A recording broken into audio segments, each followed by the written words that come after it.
In a world just flooded with online content, how do you actually create a learning experience that works for the whole family? Well, today we're going to look at a pretty fascinating YouTube channel called Madrasat Bayt, which translates to the homeschool that might just have cracked the code. Right from their very first video, their mission is just refreshingly simple. They want to create short, easy-to-understand audio lessons specifically for the family at home. See, it's not about these long, complicated lectures. It's about weaving learning right into the fabric of daily life. So how exactly do they pull this off? Well, here's our game plan. We're going to break down their unique model, look at the core curriculum on faith and worship, and then check out the really clever way they make it all fit into a normal family's day. At its heart, the homeschool is built on this really powerful idea. It's trying to solve a very modern problem. How do you give busy families a consistent, easy-to-access religious education right in their own home? And here's the secret sauce. The structure is so simple, it's brilliant. Every single lesson, no exceptions, is built on these 4 pillars: belief, recitation, practice, and daily remembrance. This creates this really holistic, predictable routine that's super easy for families to get into. All right, so let's start at the very beginning with the foundation, Aqidah, the Islamic creed. This is the bedrock of the entire curriculum. It's the starting point for absolutely everything else. And what's really interesting here is the channel's specific approach. They follow the Ash'ari school of creed. Now, this is a big deal because it's the same curriculum you'd find at major institutions like Al-Azhar University. So we're not talking about some fringe idea. This is a deeply rooted mainstream tradition. And they don't just dump all this information on you at once. Instead, the curriculum breaks the study of creed down into 3 really logical parts. They start with what's called ilahiyat, or theology, which is all about understanding the nature of God.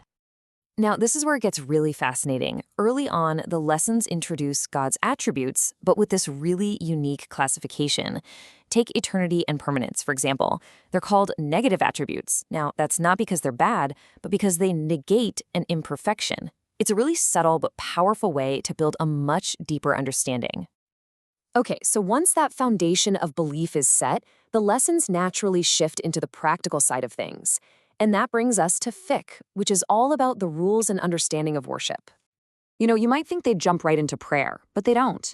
The curriculum actually puts a huge focus on tahara, or ritual purity, first. It's framed as the absolute essential first step, kind of like the gateway to worship itself. And this is where the abstract gets really concrete and practical.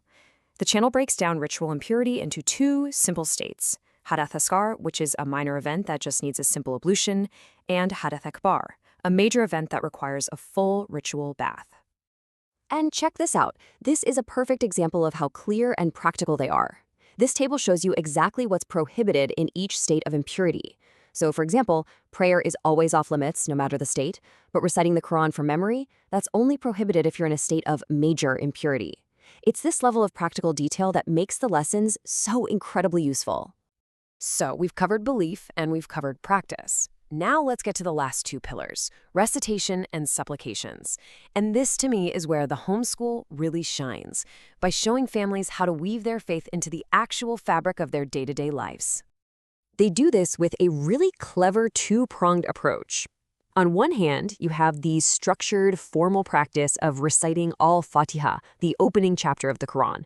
And on the other, you have these short, event-based supplications that connect everyday moments back to your faith. And we're not talking about just some generic prayers here. Look how hyper-specific these are. There's a supplication for waking up, for getting dressed, even for entering and leaving the bathroom. It's all about turning these totally mundane moments into opportunities for mindfulness and remembrance. So, we've talked a lot about the what, the actual content of these lessons. But honestly, it's the how, the delivery method that truly makes the homeschool a game changer. And here it is, the magic number. Every single one of these comprehensive 4-part lessons is under 10 minutes long. Just think about that for a second. A full, well-rounded lesson in less time than it takes to brew a pot of coffee. That is huge for busy families. This quote from the instructor just says it all. The lessons are literally designed for passive listening and repetition. A parent can be doing chores, have it playing in the background, and just absorb the content throughout the day. And that really gets to the core of their entire philosophy. This is about integration, not interruption. It's not about trying to carve out an hour for a formal class. It's about making learning a seamless, almost ambient part of home life. So the homeschool is way more than just another educational channel. It's really a blueprint for a new kind of spiritual education, one that's built for our modern world. And it leaves us with a really powerful question to think about. In our hyper-connected, yet often disconnected lives, could this model of small, consistent, daily acts of connection be the key to a deeper, more meaningful faith?